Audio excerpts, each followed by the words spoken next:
Baik, Assalamualaikum warahmatullahi wabarakatuh. Perkenalkan, nama saya Muhammad Fadli dengan NIM S1S1210032. Kali ini saya akan membuat video presentasi yang berjudul Statistika sebagai tugas ujian akhir semester mata kuliah Statistika, Probabilitas dan Statistika. Langsung saja kita masuk ke materinya. Definisi, apa sih itu statistika? Statistika adalah ilmu mengumpulkan, menata, menyajikan, menganalisis, dan menginterpretasikan data menjadi informasi untuk membantu pengambilan keputusan yang efektif. Kemudian statistik. Statistik adalah suatu kumpulan angka yang tersusun lebih dari satu angka. Kemudian statistika deskriptif, yaitu statistika yang dimana metode-metode yang berkaitan dengan pengumpulan dan penyajian suatu bukti data sehingga memberikan informasi yang berguna. Kemudian statistika inferensia. Statistika inferensia mencakup semua metode yang berhubungan dengan analisis sebagian data untuk kemudian sampai pada peramalan atau penarikan kesimpulan mengenai keseluruhan dua data induknya. Kemudian nilai statistika deskriptif. Yang pertama yaitu minimum, yaitu nilai yang paling kecil dari keseluruhan nilai dalam satu buah gugus data atau variabel. Kemudian maksimum, yaitu nilai yang paling besar dari keseluruhan nilai dalam satu buah gugus data atau variabel. Kemudian sum, yaitu jumlah dari keseluruhan nilai dalam satu buah gugus data atau variabel. Kemudian ukuran pemusatan data dan ukuran keragaman data. Kita masuk di ukuran pemusatan data, yaitu mean atau rata-rata atau ratan atau nilai tengah atau nilai harapan. Rumus mean adalah yaitu sama dengan min sama dengan penjumlahan yi dari i sama dengan 1 ke sampai n per n. Contoh 15, 12, 9, 13, 13, 16, 10. Nilai tengahnya yaitu rata-rata sama dengan sigma xi dari i sama dengan 1 sampai 7 per 7 atau sama dengan 15 tambah 12 tambah 9 tambah 13 tambah 13 tambah 16 tambah 10 per 7 yaitu atau sama dengan 88 per 7 atau sama dengan 12,571. Itu adalah nilai rata-rata. Masih di ukuran pemusatan data yaitu median. Median adalah nilai yang posisinya tepat berada di tengah setelah data diurutkan. Jika banyak data ganjil, yaitu nilai yang posisinya tepat berada di tengah setelah data diurutkan. Jika banyak datanya ganjil. Kemudian atau rata-rata dari dua nilai yang posisinya di tengah setelah data diurutkan. Jika banyak datanya genap. Contoh 1 untuk data yang berjumlah ganjil. Kemudian contoh 1 yaitu 15, 12, 9, 13, 13, 16, 10. Jika diurutkan menjadi 9, 10, 12, 13, 13, 15, 16. Mediannya adalah 13 karena nilainya pada suku keempat. Contoh 2 yaitu jumlah datanya jumlah genap. Contoh 25, 32, 42, 15, 13, 27. Jika diurutkan jadi 42, 32, 27, 25, 15, 13. Jumlah datanya ada 6. Maka yang main-nya itu di angka 3 dan 4. Di sini adalah 27 dan 25. Cara mencari nilai main jika datanya genap. Caranya itu dengan cara menambahkan nilai 2 main itu kemudian dibagi 2. Di sini yaitu 27 tambah 25 bagi 2 sama dengan 26,5. Kemudian modus, yaitu nilai yang memiliki frekuensi muncul paling tinggi. Dalam satu buah gugus data dapat memiliki lebih dari satu modus. Khusus yang memiliki 2 modus disebut bimodus. Apabila semua nilai dalam suatu gugus data memiliki frekuensi muncul yang sama, maka gugus data tersebut dikatakan tidak memiliki modus. Contoh 1, 15, 12, 9, 13, 13, 16, 10. Modusnya 13 karena 13 memiliki frekuensi muncul yang paling tinggi, yaitu 2 kali.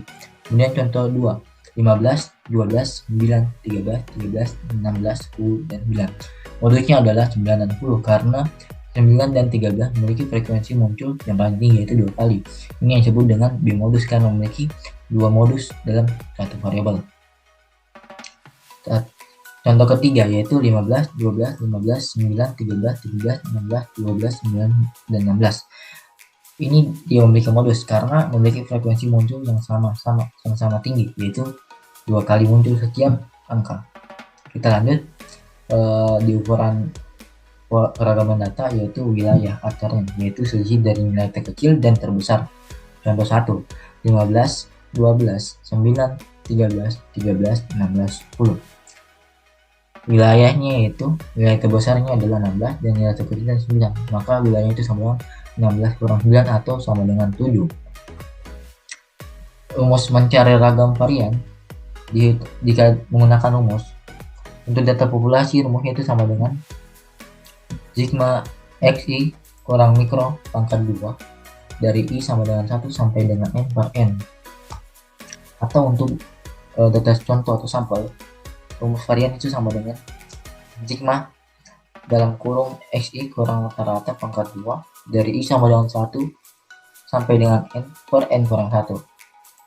Contoh kasus, perbandingan harga kopi dalam bungkus 200 gram di 4 toko kelontong yang dipilih secara acak menunjukkan kenaikan dari harga bulan sebelumnya sebesar 12, 15, 17, dan 20 rupiah.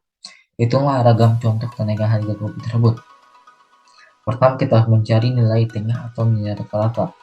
Mencari nilai tengahnya yaitu sigma xi dari i sama dengan 1 sampai dengan n per n atau sama dengan sigma xi dari i sama dengan 1 sampai dengan 4 per 4 atau sama dengan 12 tambah 15 tambah 17 tambah 20 per 4 atau sama dengan 64 per 4 yang hasilnya sama dengan 16. Kita lanjut mencari variannya. Rumusnya itu sama dengan sigma dalam kurung xi kurang rata-rata pangkat 2 dari i sama dengan 1 sampai dengan n per n kurang 1 atau sigma xi kurang 16 pangkat 2 dari i sama dengan 1 sampai dengan 4 per 3 atau sama dengan minus 4 pangkat 2 tambah minus 1 pangkat 2 tambah 1 pangkat 2 tambah 4 pangkat 2 per 3, yaitu sama dengan 16 tambah 1 tambah 1 tambah 16 per 3 atau 34 per 3, yaitu sama dengan 11,33. Kemudian dengan menggunakan kuadrat simpangan untuk menghitung ragam baik populasi maupun contoh, kita memperoleh suatu besaran dengan satuan yang sama dengan kuadrat satuan semula. Jadi, jika data asalnya dalam satuan meter, maka ragamnya mempunyai satuan meter kuadrat. Agar diperoleh ukuran keragaman yang mempunyai satuan yang sama dengan satuan asalnya, seperti halnya pada wilayah, kita akarkan ragam tersebut. Ukuran yang diperoleh disebut simpangan baku. Simpangan baku dihitung menggunakan rumus. Jika untuk data populasi, rumus itu sama dengan sigma dalam kurung xi kurang mikro pangkat 2 dari i sampai dengan 1 sampai dengan n per n diakarkan.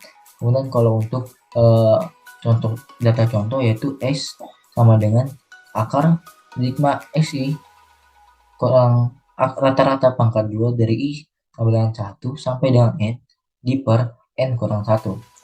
Dari contoh kasus kenaikan harga kopi, nilai simpangan bakunya adalah x sama dengan akar s pangkat 2, yaitu akar 11,33, yaitu sama dengan 3,366. Tampilan rumus standar deviasi dari data contoh dapat pula ditampilkan dalam bentuk seperti ini dan atau seperti ini. Hal tersebut jalan pula dengan tampilan rumus ragam atau varian atau standar deviasi baik untuk data populasi maupun data contoh yang bersesuaian. Kita masuk ke probabilitas. Probabilitas sering didefinisikan sebagai peluang atau kemungkinan. Pengertian probabilitas yaitu suatu nilai yang digunakan untuk mengukur tingkat terjadinya suatu kejadian yang acak. Kemudian tipe pendekatan pada probabilitas yaitu pendekatan objektif yang dimana terbagi menjadi dua, yaitu pendekatan klasik dan pendekatan frekuensi relatif. Kemudian pendekatan subjektif. Kemudian ada pendekatan klasik. Pendekatan klasik yaitu didasarkan pada suatu asumsi bahwa seluruh hasil dari suatu eksperimen mempunyai kemungkinan atau peluang yang sama. Pada pendekatan ini, kita harus mengetahui terlebih dahulu seluruh kejadian yang akan muncul. Kemudian pendekatan frekuensi relatif.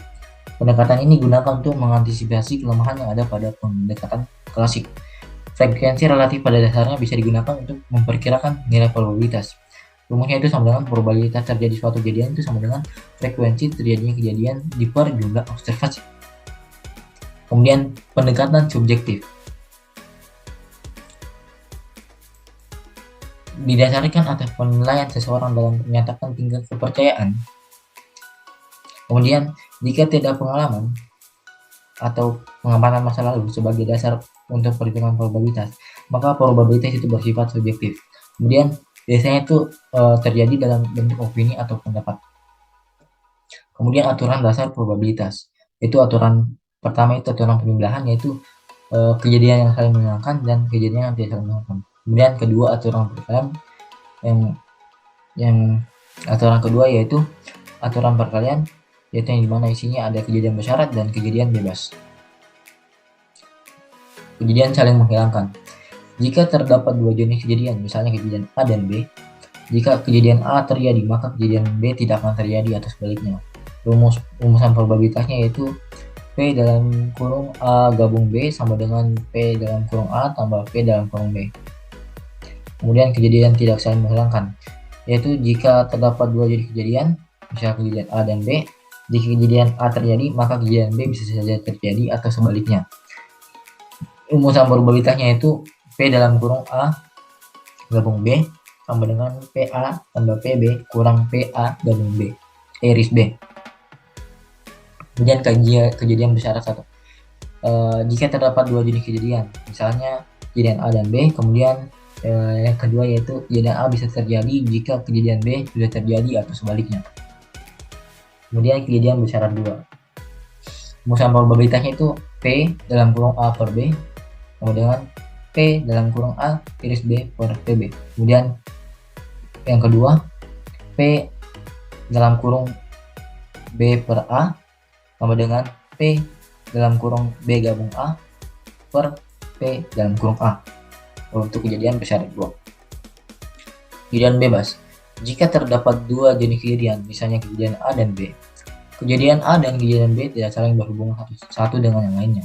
Rumusan probabilitasnya yaitu P sama dengan P dalam kurung A iris B sama dengan PA kali PB. Kemudian permutasi. Permutasi adalah suatu pengurutan elemen di mana pengurutan elemen tersebut dianggap penting. Rumusnya yaitu permutasi sama dengan M faktorial di per dalam kurung M kurang X faktorial. M itu sebagai elemen dan X sebagai kejadian. Kita contoh. Saya akan berikan contoh yaitu suatu perusahaan mempunyai 10 rencana investasi. Direktur menyuruh manajer untuk mencari 5 rencana investasi. Ada berapa carakah? Dari soal tersebut, maka kita akan mengetahui bahwa jumlah elemennya ada 10 yang kita ambil dari 10 rencana investasi. Kemudian jumlah kejadiannya ada 5, yang dimana direktur menyuruh manajer untuk mencari 5 rencana investasi. Maka hasilnya itu sama dengan M faktorial sama dengan M kurang X faktorial, yang dimana M nya itu 10 dan M kurang X sama dengan 10 kurang 5 faktorial, kemudian sama dengan 10 faktorial dibagi 5 faktorial, nah hasilnya itu sama dengan 10 kali 9 kali 8 kali 7 kali 6, yaitu 30.240 cara. Kemudian kombinasi. Suatu pengurutan elemen di mana pengurutan elemen tersebut tidak dianggap penting. Kemudian rumus kombinasi yaitu C sama dengan M faktorial di per X faktorial dikali dalam kurung M kurang X faktorial. Contoh, ada 5 calon kades. Bagaimana cara memilih 2 calon? Dari soal tersebut, maka kita akan mendapatkan informasi bahwa nilai M-nya itu sama dengan 5, nilai elemennya. Dan nilai kejadiannya itu ada 2, yaitu bagaimana cara memilih 2 calon. Maka kombinasi sama dengan 5 faktorial di per 2 faktorial dikali 5 kali 5 kurang 2 faktorial atau sama dengan 5 faktorial di per 2 faktorial kali 3 faktorial atau sama dengan 5 kali 4 per 2 kali 1, yaitu atau sama dengan 10 cara. Itu adalah rumus mencari kombinasi. Baik, mungkin hanya itu saja yang bisa saya sampaikan. Lebih dan kurangnya mohon dimaafkan. Apabila ada salah kata mohon dimaafkan juga. Saya cuma manusia biasa yang tidak luput dari kesalahan. Saya ucapkan terima kasih banyak untuk yang telah menonton. Wabillahi taufiq wal hidayah. Wassalamualaikum warahmatullahi wabarakatuh.